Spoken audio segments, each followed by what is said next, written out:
여기 병원 진단서예요. 전 남편 최준혁 씨의 정액검사 결과입니다. 무정자증. 문제는 제가 아니라 남편에게 있었습니다. 그게 무슨 소리야? 우리 준혁이가? 그럴 리 없어. 거짓말이지? 알고 있었어요. 결혼 5년 차에 검사 결과를 받았어요. 하지만 어머니께 말씀드릴 수가 없었어요. 뭐라고요? 그럼 3년 동안 아이가 안 생긴 게 내 탓이 아니었단 말이에요? 당신은 알면서도 왜 나한테 아무 말도 안 한 거예요? 이게 도대체 무슨 일이야? 멀쩡한 며느리를 불임이라고 쫓아내고 정작 문제는 아들한테 있었다는 거 아니야? 민지야, 내가 잘못했어. 용서해줘. 내가 몰랐어. 정말 몰랐단다. 12년이에요, 어머님. 12년 동안 저는 빈독이라는 말을 들으며 살았어요. 이제 제대로 된 사과는 법정에서 받겠습니다. 다음 주에 뵐게요. 여러분, 안녕하세요. 어디서도 말하지 못한 마음에 담긴 사연을 전하는 채널 마음의 나마입니다. 오늘은 한 여성의 가슴 아픈 사연을 소개해 드리려고 합니다. 결혼 생활 7년 동안 불임이라는 누명을 쓰고 쫓겨났지만 10년 후 놀라운 반전으로 자신의 억울함을 풀어낸 이야기입니다. 구독, 좋아요 눌러주시고 끝까지 들어보시고 여러분의 생각도 함께 남겨주세요. 대구의 한 특급 호텔 화려한 샹들리에가 빛나는 대연회장에는 150명의 하객들이 모여 있었습니다. 오늘은 건설회사를 운영하는 최 회장의 부인 박순자 씨의 칠순 잔치가 열리는 날이었습니다.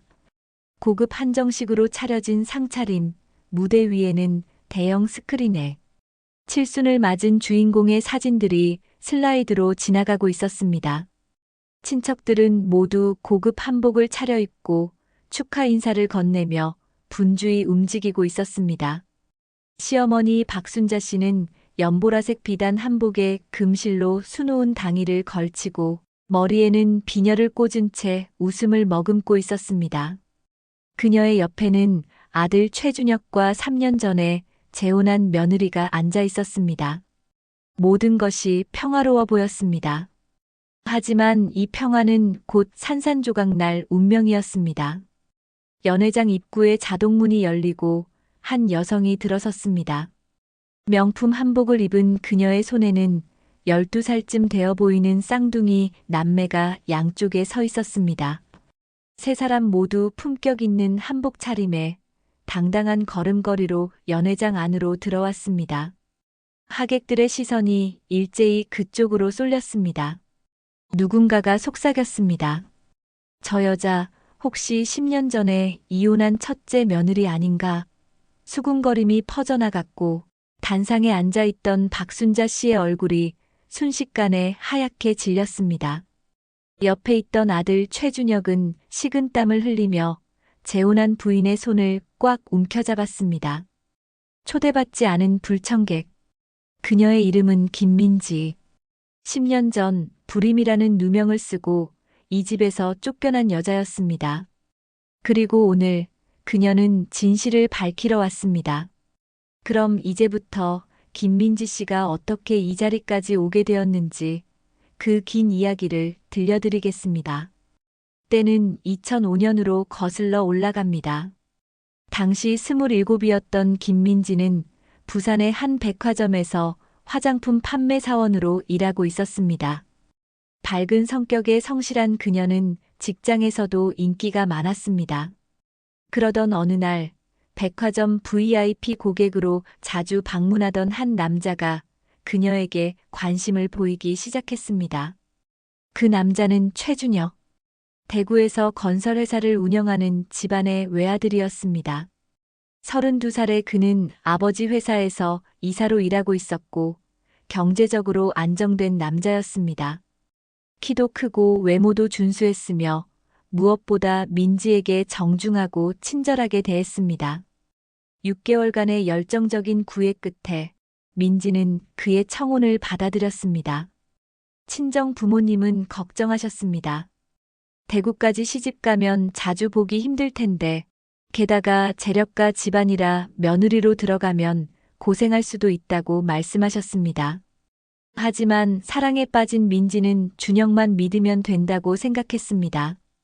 2005년 가을, 대구의 한 특급 호텔에서 성대한 결혼식이 열렸습니다. 하객만 300명이 넘었습니다.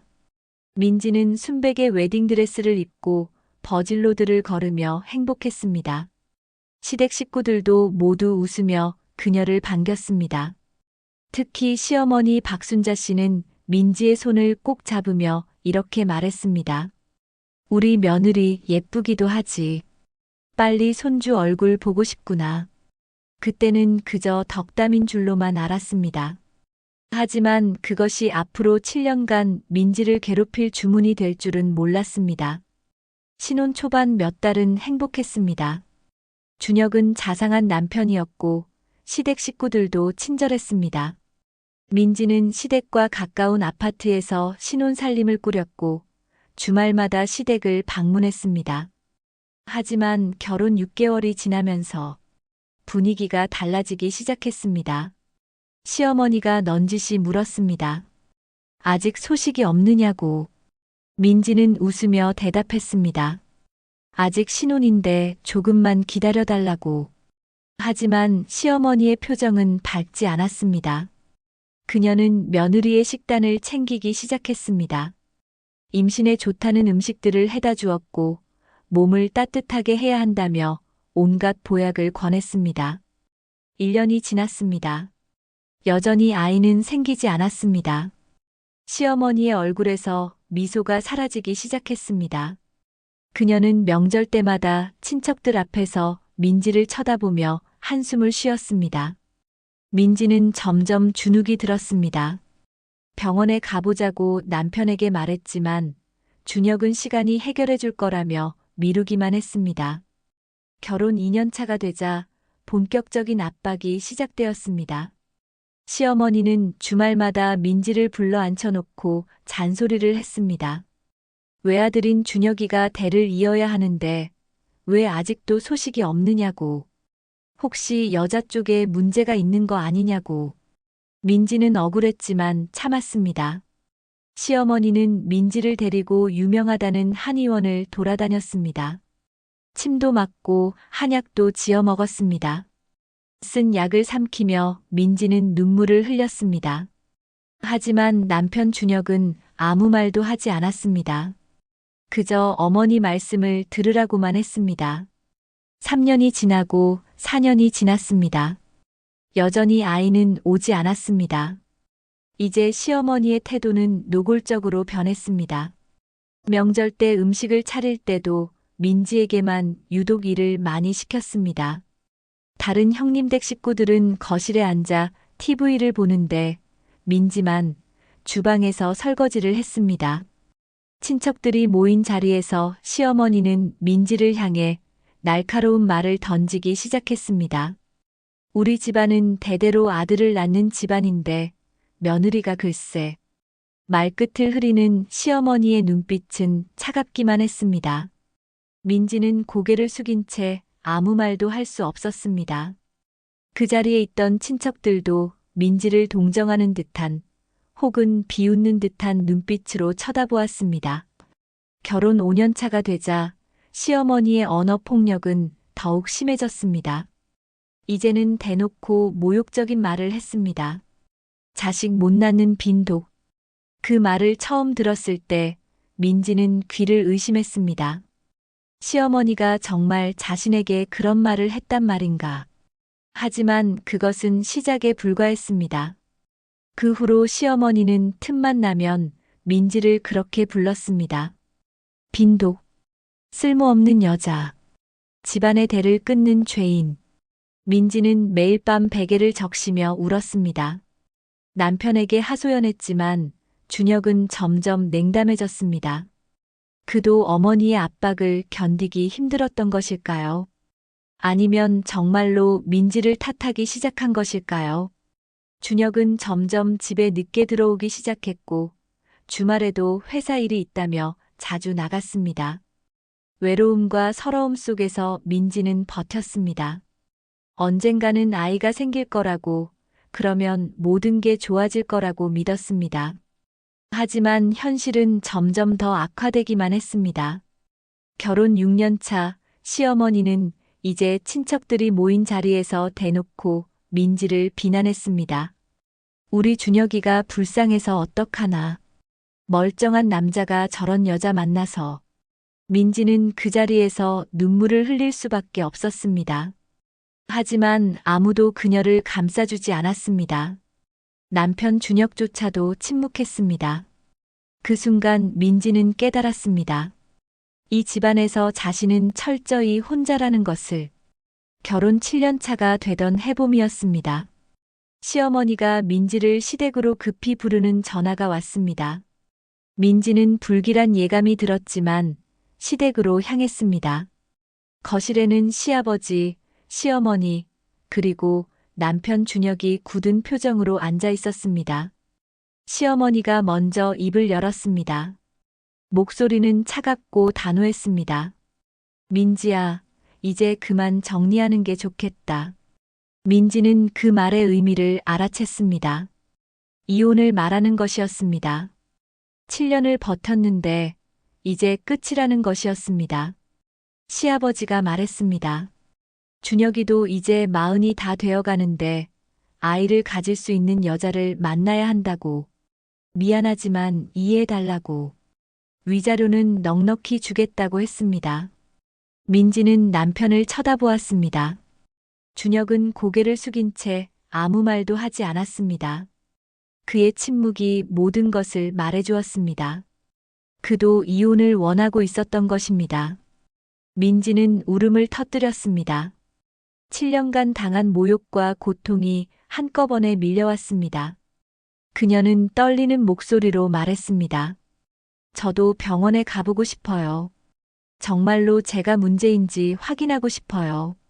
하지만 시어머니는 차갑게 말했습니다.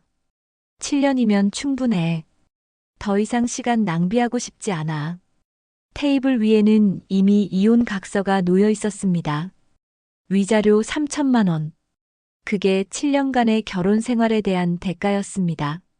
민지는 눈물을 흘리며 각서를 읽었습니다. 손이 떨렸지만 결국 도장을 찍었습니다.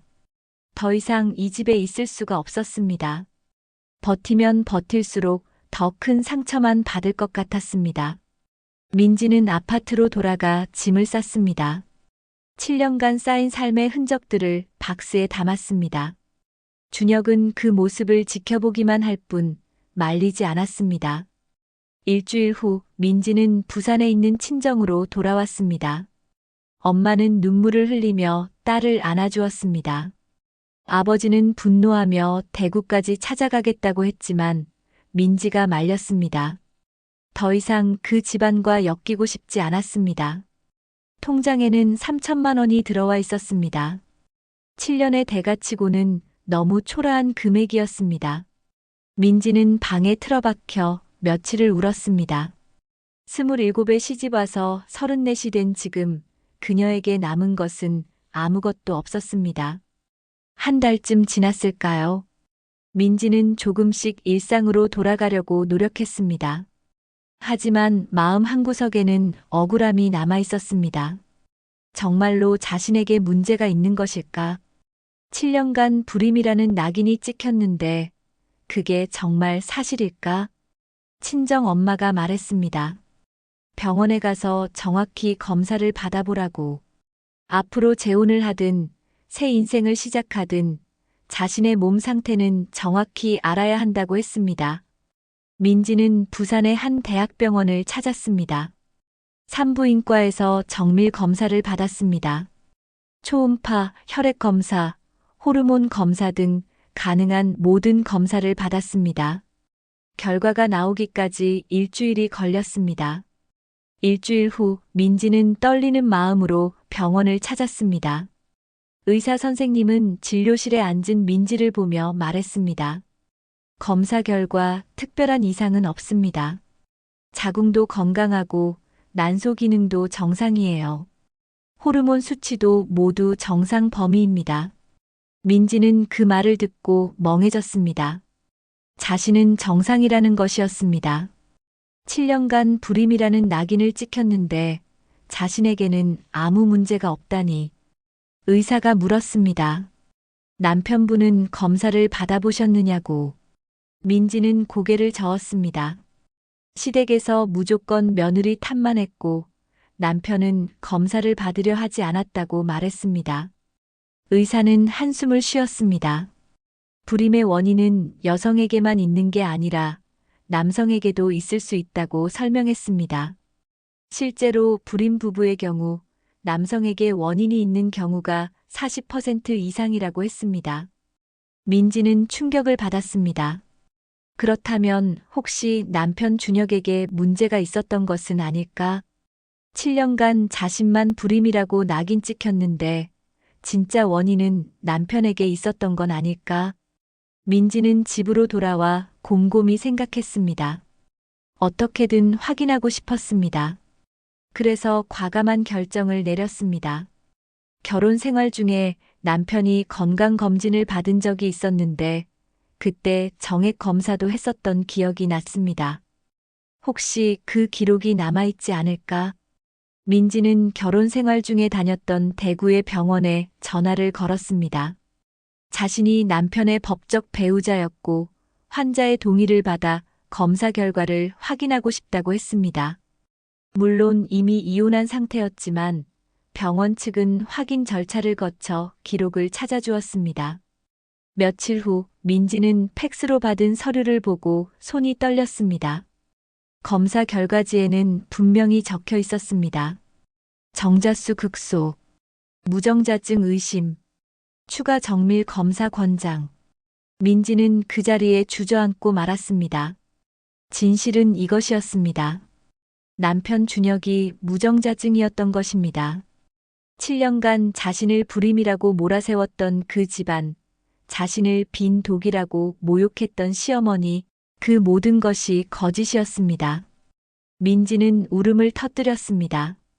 억울함과 분노가 한꺼번에 밀려왔습니다.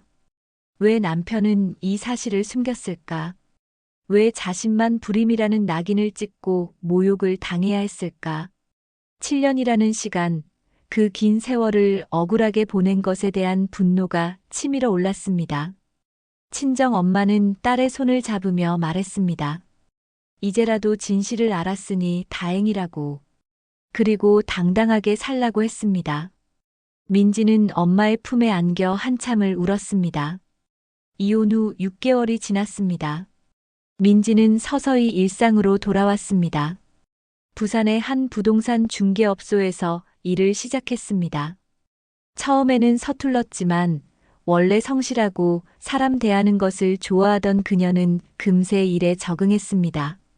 1년이 지나자 민지는 제법 실력 있는 중개사로 인정받기 시작했습니다.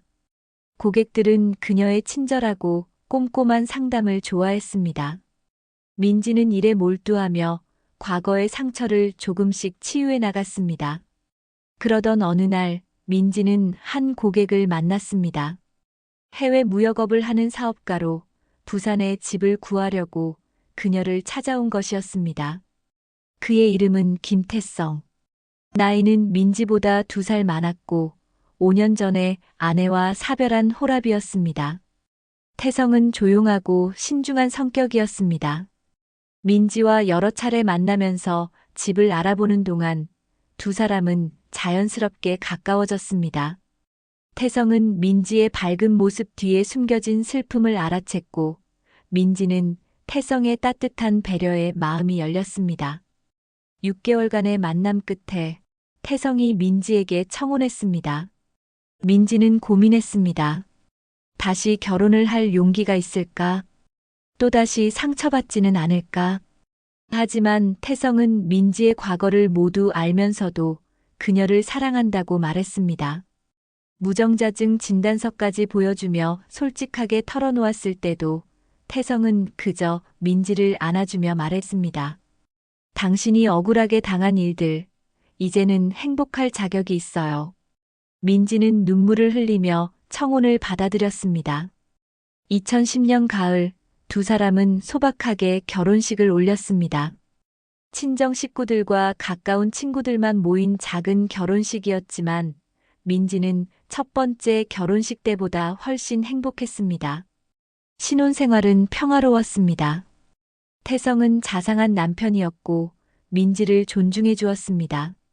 시댁도 없었고 눈치 볼 일도 없었습니다. 민지는 비로소 숨을 쉴 수 있었습니다. 그리고 결혼 1년 후 놀라운 일이 일어났습니다. 민지가 임신한 것입니다. 생리가 늦어지고 입덧 기운이 있어 병원을 찾았을 때 의사는 축하한다고 말했습니다. 임신 6주 차였습니다. 민지는 믿을 수가 없었습니다. 7년간 아이가 생기지 않아 불임이라고 낙인 찍혔던 자신이 재혼 후 1년 만에 임신을 한 것입니다. 그것도 자연 임신으로. 민지는 진료실에서 울음을 터뜨렸습니다. 기쁨의 눈물이었습니다. 더 놀라운 것은 초음파 검사에서 쌍둥이라는 사실이 밝혀진 것입니다. 아들과 딸, 남매 쌍둥이를 임신한 것이었습니다. 민지는 하늘이 자신에게 보상을 해주는 것만 같았습니다. 임신 기간 내내 태성은 민지를 극진히 돌보았습니다. 쌍둥이라 몸이 힘들었지만 민지는 행복했습니다. 배가 부르게 커올 때마다 그녀는 뱃속의 아기들에게 속삭였습니다. 너희들은 엄마가 얼마나 기다렸는지 몰라. 엄마가 정말 많이 사랑해줄게. 2012년 봄 민지는 건강한 쌍둥이를 출산했습니다. 아들 이름은 서준, 딸 이름은 서윤. 3.2kg과 3kg의 건강한 아기들이었습니다. 민지는 아기들을 안고 눈물을 흘렸습니다. 이 순간을 위해 얼마나 오래 기다렸던가. 출산 후 병원 침대에 누워 아기들을 바라보던 민지는 문득 생각했습니다. 대구에 있는 전 시댁 식구들은 이 사실을 알면 어떤 반응을 보일까? 자신들이 불임이라고 쫓아낸 며느리가 쌍둥이를 낳았다는 사실을 알면 어떨까? 하지만 민지는 그 생각을 떨쳐냈습니다. 이제 과거는 중요하지 않았습니다. 현재의 행복이 더 소중했습니다. 아이들이 자라는 동안 민지는 부동산 중개 일을 계속했습니다. 친정 엄마가 부산에서 함께 살며 아이들을 봐주셨기에 민지는 일에 집중할 수 있었습니다. 태성도 해외 출장이 잦았지만 집에 있을 때는 아이들을 극진히 돌보았습니다. 민지는 점점 부동산 시장에 대한 안목이 생겼습니다. 어느 지역이 개발될 것인지, 어떤 물건이 가치가 있는지 판단하는 능력이 생겼습니다. 그녀는 자신의 능력을 믿고 과감하게 투자하기 시작했습니다. 이혼 위자료로 받았던 3천만 원, 그리고 일하며 모은 돈으로 부산의 작은 상가를 매입했습니다. 그 상가는 몇 년 후 재개발 지역에 포함되며 가치가 3배로 뛰었습니다. 민지는 그 돈으로 더 큰 투자를 했고 성공했습니다. 2015년 민지는 본격적으로 자신의 부동산 중개업소를 열었습니다. 부산 해운대구의 좋은 위치에 사무실을 차렸고 직원 3명을 고용했습니다. 사업은 잘 되었습니다. 민지의 성실함과 전문성을 알아본 고객들이 하나둘 늘어났고 입소문을 타면서 업소는 번창했습니다. 2018년 민지는 서울 강남으로 지점을 확장했습니다. 강남의 부동산 시장은 부산보다 규모가 컸고 수수료도 높았습니다. 민지는 부산과 서울을 오가며 2개의 업소를 운영했습니다. 피곤했지만 성취감이 있었습니다. 2020년 코로나 팬데믹이 터졌을 때도 민지는 기회를 놓치지 않았습니다. 많은 사람들이 위축될 때 그녀는 온라인 상담 시스템을 구축하고 비대면 계약 시스템을 도입했습니다. 덕분에 다른 업소들이 어려움을 겪을 때 민지의 업소는 오히려 성장했습니다. 2022년 기준 민지가 운영하는 부동산 중개업소의 연매출은 15억 원에 달했습니다. 순수익도 4억 원이 넘었습니다.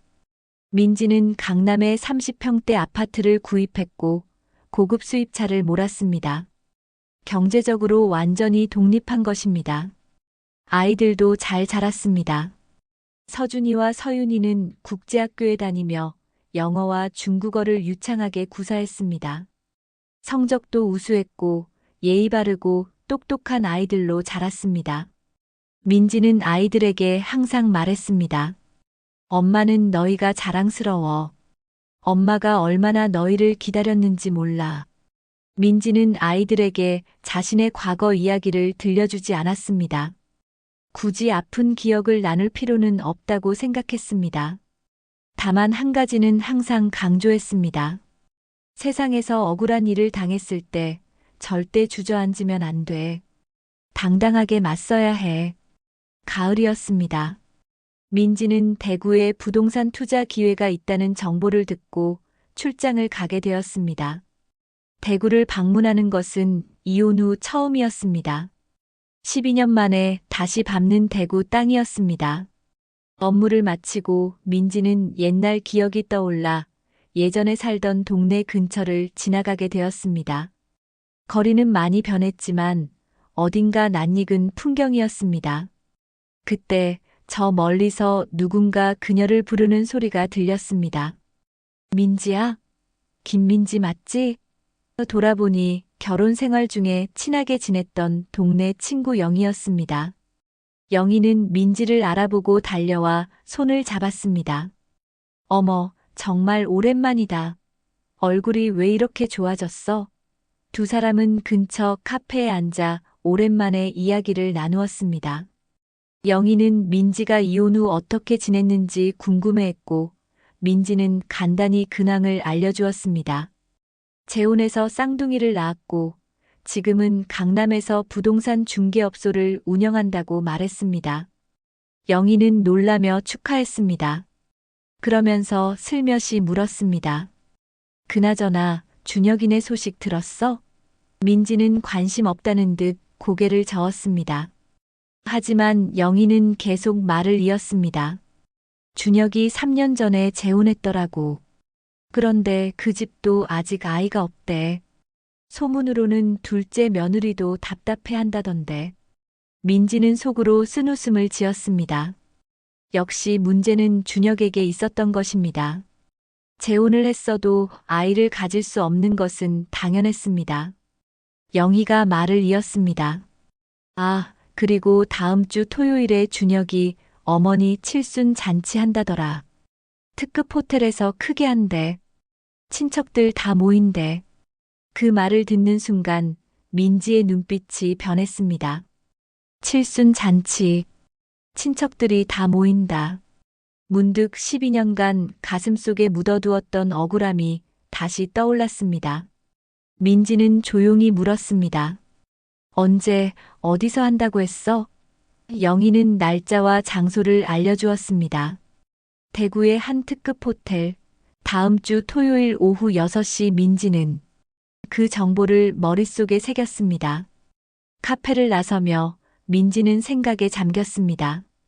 12년 전 불임이라는 누명을 쓰고 쫓겨났던 그 집, 자신을 빈 독이라고 모욕했던 시어머니, 아무 말도 하지 않고 침묵으로 일관했던 전 남편. 그들에게 진실을 알려줄 기회가 온 것일까? 민지는 결심했습니다. 그 칠순 잔치에 가기로. 초대받지 않은 불청객으로. 그리고 12년간 숨겨졌던 진실을 폭로하기로. 자신이 얼마나 억울하게 당했는지, 진짜 문제는 누구에게 있었는지 밝히기로 결심했습니다. 부산으로 돌아온 민지는 남편 태성에게 이야기했습니다. 전 시어머니의 칠순 잔치에 가서 진실을 밝히고 싶다고. 태성은 잠시 고민하다가 물었습니다. 정말 그렇게 하고 싶어요? 민지는 고개를 끄덕였습니다. 12년간 억눌렀던 감정을 더 이상 참고 싶지 않다고 말했습니다. 태성은 아내의 손을 잡으며 말했습니다. 당신이 원한다면 지지할게요. 하지만 상처받지 않았으면 좋겠어요. 민지는 감사하다며 남편을 안았습니다. 그리고 준비를 시작했습니다. 먼저 아이들에게 물었습니다. 서준이와 서윤이는 이제 12살 중학교 1학년이 된 나이였습니다. 민지는 아이들을 앉혀놓고 조심스럽게 말했습니다. 엄마가 너희에게 이야기하지 않았던 것이 있어. 엄마는 아빠를 만나기 전에 결혼한 적이 있었어. 아이들은 놀란 표정을 지었습니다. 민지는 천천히 과거 이야기를 들려주었습니다. 7년간 불임이라는 누명을 쓰고 모욕당했던 일, 이혼당한 후 진실을 알게 된 일, 그리고 지금 그 진실을 밝히러 가고 싶다는 이야기를 했습니다. 서준이가 물었습니다. 그럼 엄마가 나쁜 게 아니었는데 그 사람들이 엄마를 나쁘다고 했다는 거예요? 민지는 고개를 끄덕였습니다. 서윤이가 화난 목소리로 말했습니다. 그럼 우리도 같이 가요. 엄마가 억울하게 당한 거 다 말해야 해요. 민지는 아이들을 안아주었습니다. 고맙다고, 엄마가 정말 든든하다고 말했습니다. 며칠 동안 민지는 칠순 잔치에 입고 갈 옷을 준비했습니다. 명품 한복집을 찾아가 세 사람이 입을 한복을 맞춤 제작했습니다. 민지는 연두색 비단 저고리에 자주색 치마, 서준이는 남색 두루마기, 서윤이는 분홍색 저고리와 노란색 치마를 선택했습니다. 한복 한 벌에 각각 500만 원이 넘는 고급 한복이었습니다. 또한 민지는 변호사를 찾아갔습니다. 12년 전 남편의 무정자증 진단서를 보여주며 명예훼손으로 소송을 제기할 수 있는지 상담했습니다. 변호사는 시효가 지나서 어렵다고 했지만 민사상 손해배상 청구는 가능하다고 조언했습니다. 민지는 변호사에게 소장 작성을 의뢰했습니다. 칠순 잔치 이후 본격적으로 법적 대응을 하기 위해서였습니다. 요구 금액은 위자료 1억 원. 12년간 받은 정신적 고통에 대한 배상이었습니다.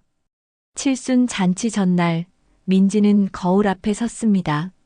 명품 한복을 입은 자신의 모습을 바라보았습니다. 42세의 그녀는 12년 전보다 훨씬 당당하고 아름다웠습니다. 성공한 사업가의 품격이 온몸에서 풍겼습니다. 옆에는 단정한 한복을 입은 서준이와 서윤이가 서 있었습니다. 아이들은 긴장한 듯 했지만 엄마를 위해 함께 가겠다는 결의가 눈빛에서 보였습니다. 민지는 아이들의 손을 잡으며 말했습니다. 오늘 엄마가 너희에게 보여주고 싶은 건 억울한 일을 당했을 때 당당하게 맞서는 모습이야. 절대 주저앉지 않고 진실을 밝히는 용기 말이야. 아이들은 고개를 끄덕였습니다. 세 사람은 손을 맞잡고 대구로 향하는 차에 올랐습니다. 토요일 오후 6시 대구의 특급 호텔 그랜드 볼룸. 화려한 샹들리에가 빛나는 연회장은 150명의 하객들로 가득했습니다. 붉은 융단이 깔린 입구에는 박순자 여사 칠순 잔치라고 쓰인 현수막이 걸려 있었습니다. 연회장 안은 화기애애한 분위기였습니다. 친척들은 고급 한복을 차려입고 축하 인사를 나누고 있었습니다. 단상에는 칠순을 맞은 박순자 씨가 연보라색 한복을 입고 앉아 있었고 그 옆에는 남편 최 회장, 아들 최준혁과 재혼한 며느리가 자리하고 있었습니다. 사회자가 마이크를 잡고 말했습니다. 존경하는 하객 여러분, 오늘 이 자리는 평생 가족을 위해 헌신하신 박순자 여사님의 칠순을 축하하는 자리입니다. 바로 그때였습니다. 연회장 입구에 자동문이 열리며 한 여성이 두 아이의 손을 잡고 들어섰습니다. 연두색 한복을 입은 여성의 모습은 단번에 시선을 끌었습니다. 그녀의 양쪽에는 단정한 한복을 입은 쌍둥이 남매가 서 있었습니다. 사회자의 말이 끊겼습니다. 하객들의 시선이 일제히 입구로 향했습니다. 수군거림이 시작되었습니다. 저 여자 누구야? 얼굴이 낯익은데. 혹시 10년 전에 이혼한 첫째 며느리 아니야? 단상에 앉아있던 박순자 씨의 얼굴이 순식간에 하얗게 질렸습니다. 손에 들고 있던 찻잔이 바닥에 떨어져 깨졌습니다. 옆에 앉아있던 최준혁은 벌떡 일어서며 믿을 수 없다는 표정을 지었습니다. 재혼한 며느리는 무슨 일인지 몰라 어리둥절한 얼굴로 주위를 둘러보았습니다. 민지는 당당한 걸음으로 연회장 안으로 들어왔습니다. 150명의 시선이 그녀에게 쏠려 있었지만 그녀는 전혀 흔들리지 않았습니다. 오히려 미소를 지으며 아이들의 손을 꽉 잡고 단상을 향해 걸어갔습니다. 친척들 사이에서 웅성거림이 커졌습니다. 정말 민지네. 저 아이들은 누구야? 쌍둥이처럼 생겼는데. 민지는 단상 앞까지 걸어왔습니다. 박순자 씨와 눈이 마주쳤습니다. 시어머니의 눈에는 당황과 두려움이 가득했습니다. 민지는 천천히 입을 열었습니다. 오랜만입니다, 어머님. 칠순 진심으로 축하드립니다. 목소리는 차분했지만 그 안에는 단단한 결의가 담겨 있었습니다. 박순자 씨는 입술을 떨며 아무 말도 하지 못했습니다.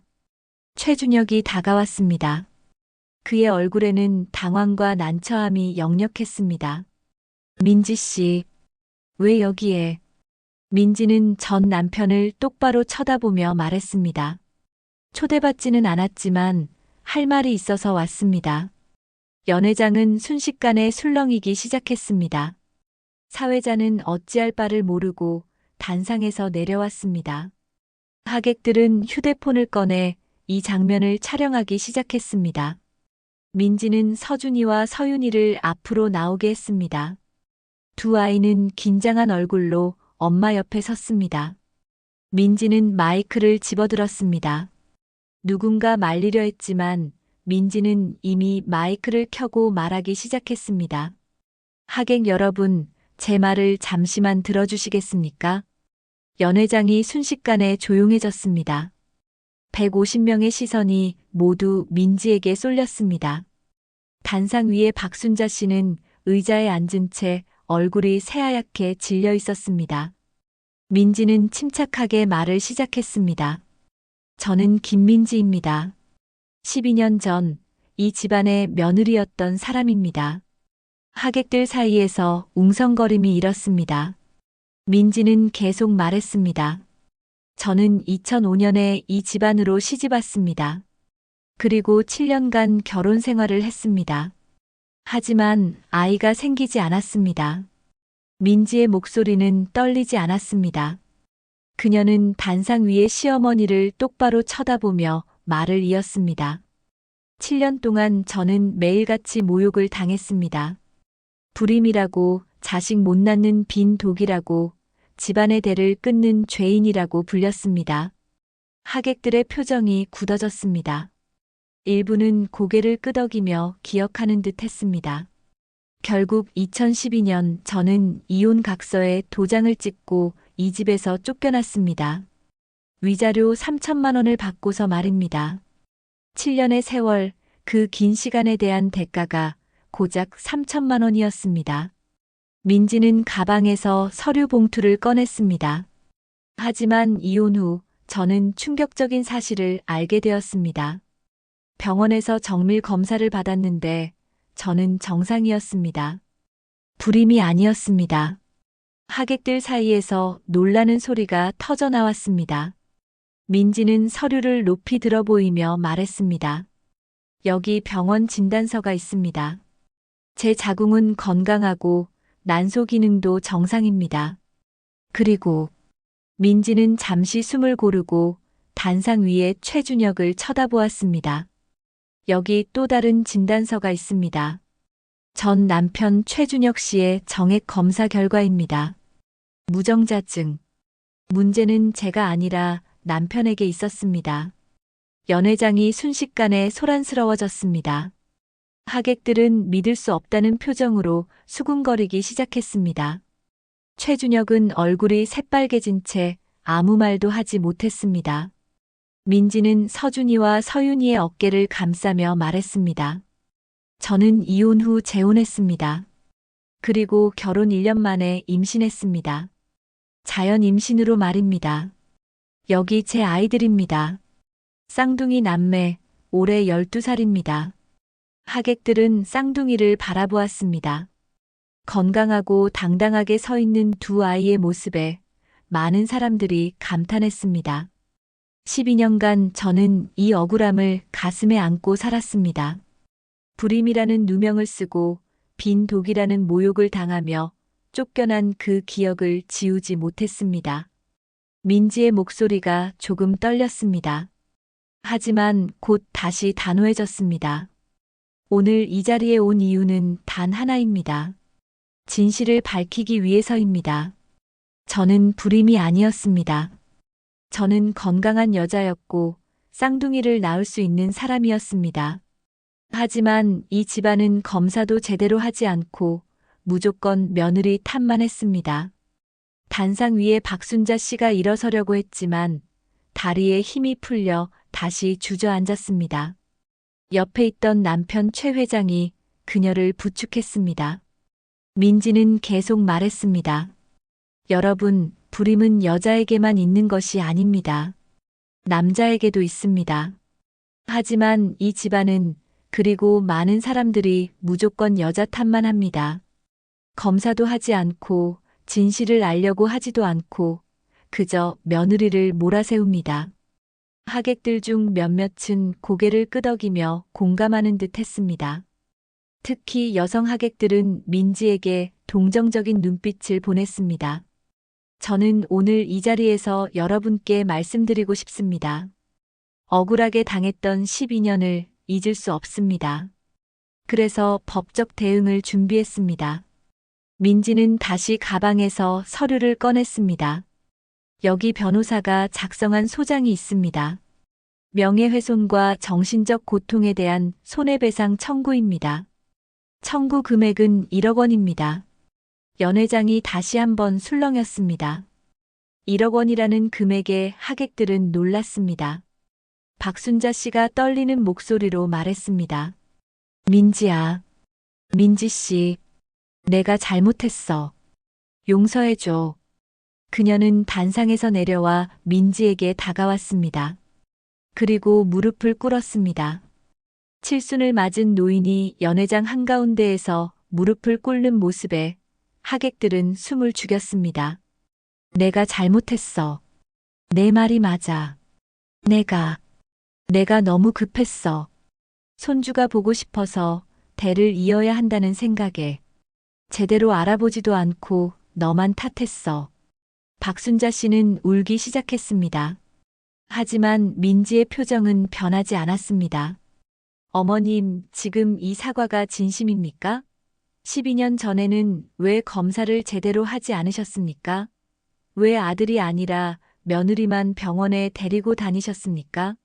박순자 씨는 고개를 숙인 채 대답하지 못했습니다. 민지는 차갑게 말했습니다. 어머님은 아들이 무정자증이라는 사실을 알고 계셨습니까? 박순자 씨가 고개를 들었습니다. 눈물이 그녀의 뺨을 타고 흘러내렸습니다. 몰랐어. 정말 몰랐어. 민지는 최준혁을 쳐다보았습니다. 그럼 준혁 씨, 당신은 알고 있었습니까? 최준혁은 얼굴이 새빨개진 채 아무 말도 하지 못했습니다. 그의 침묵이 모든 것을 말해주었습니다. 그는 알고 있었던 것입니다. 하객들 사이에서 비난의 목소리가 터져나왔습니다. 알고 있었으면서 왜 말하지 않았어? 무책임한 거 아냐? 며느리만 괴롭힌 거잖아. 재혼한 며느리가 최준혁의 팔을 잡으며 다그쳤습니다. 당신, 알고 있었어요? 그래서 우리도 3년이 지나도록 아이가 없는 거예요? 최준혁은 고개를 떨구었습니다. 재혼한 며느리는 충격을 받은 듯 뒤로 물러섰습니다. 민지는 마이크를 내려놓으며 말했습니다. 어머님, 오늘 이 칠순 잔치에서 사과를 받으러 온 게 아닙니다. 진실을 밝히러 왔습니다. 그리고 법적으로 제대로 해결하러 왔습니다. 민지는 소장 사본을 단상 위에 놓았습니다.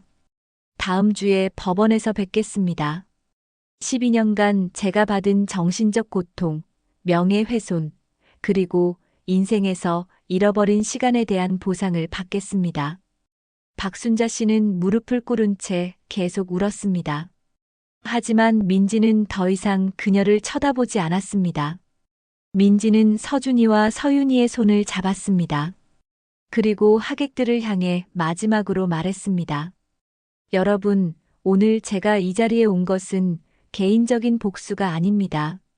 많은 여성들이 저처럼 억울하게 당하고 있습니다.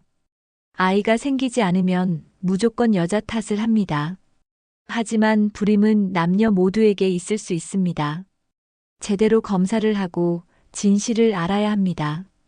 그리고 무엇보다 한 사람을 일방적으로 몰아세우고 모욕해서는 안 됩니다. 하객들 중 몇몇은 박수를 치기 시작했습니다. 특히 여성 하객들이 먼저 박수를 쳤고 점차 더 많은 사람들이 동조했습니다. 민지는 고개를 숙여 인사했습니다. 그리고 아이들과 함께 당당하게 연회장을 나섰습니다. 연회장을 나서며 서윤이가 엄마의 손을 꽉 잡았습니다. 엄마, 괜찮아요? 민지는 딸을 내려다보며 미소를 지었습니다. 응, 괜찮아. 오히려 시원해. 서준이도 엄마를 올려다보며 말했습니다. 엄마 정말 멋있었어요. 나중에 저도 엄마처럼 당당한 사람이 되고 싶어요. 민지는 두 아이를 안아주었습니다. 12년간 가슴에 담아두었던 억울함이 비로소 풀리는 것 같았습니다. 호텔 로비에 나오자 민지는 잠시 멈춰 섰습니다. 그리고 호텔을 돌아보았습니다. 저 위층 연회장에서는 지금 어떤 일이 벌어지고 있을까? 아마도 난장판이 되어 있을 것입니다. 하지만 그것은 더 이상 민지의 일이 아니었습니다. 그녀는 해야 할 말을 다 했고 진실을 밝혔습니다. 이제 남은 것은 법정에서 정당한 보상을 받는 일뿐이었습니다. 차에 타며 민지는 변호사에게 전화를 걸었습니다. 변호사님, 소장 제출 준비해 주세요. 다음 주 월요일에 바로 접수하겠습니다. 변호사는 알았다고 대답했습니다. 그리고 오늘 일이 어떻게 됐는지 물었습니다. 민지는 간단히 설명했습니다.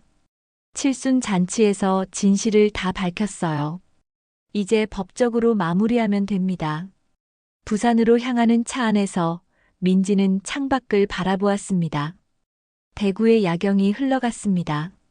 12년 전 이 도시에서 쫓겨나듯 떠났던 그녀가 오늘은 당당하게 진실을 밝히고 떠났습니다.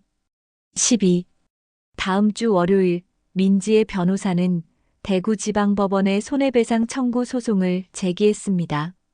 피고는 박순자 씨와 최준혁. 청구 금액은 1억 원. 소송 내용은 언론에도 보도되었습니다. 12년 전 불임 누명 쓰고 쫓겨난 여성, 쌍둥이 낳고 전 시댁 고소라는 제목의 기사가 지역 신문에 실렸습니다. 온라인에서는 많은 사람들이 민지를 응원했습니다. 특히 비슷한 경험을 한 여성들이 댓글을 달았습니다. 저도 5년간 불임이라고 시댁에서 구박당했는데 알고 보니 남편이 문제였어요. 정말 공감합니다. 여자만 탓하는 문화가 바뀌어야 해요. 응원합니다. 법적으로 제대로 대응하는 모습이 멋지네요. 한편 대구에서는 큰 소동이 일어났습니다. 칠순 잔치는 그날로 끝났고 친척들 사이에서 박순자 씨 가족은 비난의 대상이 되었습니다. 특히 최준혁은 무정자증 사실을 숨긴 채 재혼했다는 것이 알려지면서 재혼한 부인과의 관계도 악화되었습니다. 재혼한 부인은 결국 최준혁에게 이혼을 요구했습니다. 3년간 아이가 생기지 않는 것을 자신의 탓으로 여겼는데 알고 보니 남편이 무정자증이었다는 사실에 배신감을 느낀 것입니다. 박순자 씨는 충격으로 몸져 누웠습니다. 칠순 잔치가 난장판이 된 것도 모자라 친척들 사이에서 손가락질을 받게 되었습니다. 며느리를 억울하게 쫓아낸 시어머니라는 오명이 씌워진 것입니다. 한 달 후 박순자 씨 측 변호사가 민지의 변호사에게 연락을 했습니다. 합의를 하고 싶다는 것이었습니다. 재판까지 가면 더 큰 망신이 될 것 같다며 조용히 해결하기를 원했습니다. 민지는 변호사와 상담했습니다. 변호사는 재판을 하면 이길 가능성이 높지만 시간이 오래 걸릴 수 있다고 조언했습니다. 민지는 고민 끝에 합의를 받아들이기로 했습니다. 합의 조건은 다음과 같았습니다. 첫째, 손해배상금 1억 원을 즉시 지급할 것. 둘째, 박순자 씨와 최준혁이 공개적으로 사과문을 발표할 것. 셋째, 앞으로 민지와 그녀의 가족에게 일체 연락하지 않을 것. 박순자 씨 측은 모든 조건을 수락했습니다. 그리고 일주일 후 1억 원이 민지의 계좌로 입금되었습니다. 또한 지역신문에 사과문이 게재되었습니다. 12년 전 며느리였던 김민지 씨에게 불임이라는 누명을 씌우고 억울하게 이혼하게 한 것에 대해 진심으로 사과드립니다. 제대로 된 검사도 하지 않고 일방적으로 며느리만 탓한 것은 명백한 잘못이었습니다. 김민지 씨와 그녀의 가족에게 깊은 사과의 말씀을 드립니다. 마이너스 박순자, 최준혁이 사과문은 다시 한번 온라인에서 화제가 되었습니다. 많은 사람들이 민지의 용기에 박수를 보냈고 불임에 대한 사회적 인식이 바뀌어야 한다는 목소리가 높아졌습니다. 2024년 겨울, 민지는 강남 사무실에 앉아 창밖을 바라보았습니다. 눈이 내리고 있었습니다. 책상 위에는 가족 사진이 놓여 있었습니다. 남편 태성과 쌍둥이 서준, 서윤이가 환하게 웃고 있는 사진이었습니다. 민지는 사진을 바라보며 미소를 지었습니다. 12년 전 그녀는 모든 것을 잃었다고 생각했습니다. 결혼도, 자존심도, 미래에 대한 희망도 모두 사라진 것 같았습니다. 하지만 지금 돌아보니 그 시련이 오히려 더 큰 행복으로 가는 길이었습니다. 만약 그때 이혼하지 않았다면 지금의 가족을 만날 수 없었을 것입니다. 태성을 만나지 못했을 것이고 서준이와 서윤이도 태어나지 않았을 것입니다. 그리고 무엇보다 민지는 강해졌습니다. 억울한 일을 당했을 때 참고 넘어가는 것이 아니라 당당하게 맞서는 법을 배웠습니다. 진실을 밝히는 용기를 가지게 되었습니다. 합의금으로 받은 1억 원은 아이들의 교육 자금으로 저축했습니다. 그 돈이 중요한 것이 아니었습니다. 중요한 것은 자신의 억울함을 풀었다는 것, 진실을 밝혔다는 것, 그리고 당당하게 맞섰다는 것이었습니다. 어느 날 저녁 가족 4명이 식탁에 둘러앉아 저녁을 먹고 있었습니다. 서준이가 물었습니다. 엄마, 그때 칠순 잔치에 가기 무섭지 않았어요? 민지는 아들을 바라보며 대답했습니다. 무섭긴 했지. 하지만 진실을 말하는 것이 더 중요했어. 그리고 너희들이 엄마 옆에 있어줘서 용기가 났어. 서윤이가 말했습니다. 엄마, 나중에 저도 엄마처럼 용감한 사람이 되고 싶어요. 민지는 딸을 안아주며 말했습니다. 그래, 인생을 살다 보면 억울한 일도 생기고 힘든 일도 생겨. 하지만 절대 주저앉으면 안 돼. 당당하게 맞서고 진실을 밝히는 용기를 가져야 해. 태성이 아내의 손을 잡으며 말했습니다. 당신이 자랑스러워요. 정말 잘했어요. 민지는 남편과 아이들을 바라보며 행복을 느꼈습니다. 이것이 진짜 행복이었습니다. 서로를 존중하고 사랑하고 진실되게 사는 것. 그것이 민지가 12년의 긴 여정 끝에 찾은 행복이었습니다. 창밖에는 여전히 눈이 내리고 있었습니다. 하얀 눈은 모든 것을 덮으며 새로운 시작을 알리는 것 같았습니다. 민지는 미소를 지으며 이제 진짜 자신의 인생을 살아가고 있다는 것을 느꼈습니다. 여러분, 오늘 우리는 한 사람의 억울함이 어떻게 진실이라는 빛을 만나 회복으로 이어지는지 지켜봤습니다. 아이 소식이 없다는 이유로 누군가를 함부로 단정하고 상처 주는 일, 우리 주변에서도 생각보다 흔합니다. 하지만 진실은 누군가의 낙인이 아니라 사실 확인과 존중에서 시작됩니다. 민지는 기다림 대신 용기를 선택했고 분노 대신 절차를 선택했습니다. 그리고 무엇보다 자신을 탓하던 시간을 멈추고 나의 삶을 다시 찾아왔습니다. 혹시 지금 여러분 곁에도 누군가가 이유 없이 손가락질을 받고 있지 않나요? 그럴 때 우리는 한 번만 더 확인하고 한마디라도 더 따뜻하게 말할 수 있기를 바랍니다. 누군가의 인생을 바꾸는 건 거창한 영웅담이 아니라 아주 작은 공정함과 예의일지 모릅니다. 여러분은 민지 씨의 선택 어떻게 보시나요? 댓글로 여러분의 생각을 남겨주세요. 오늘 이야기가 여러분 마음에 와닿았다면 구독, 좋아요 부탁드려요. 다음 사연을 이어가는데 큰 힘이 됩니다. 감사합니다.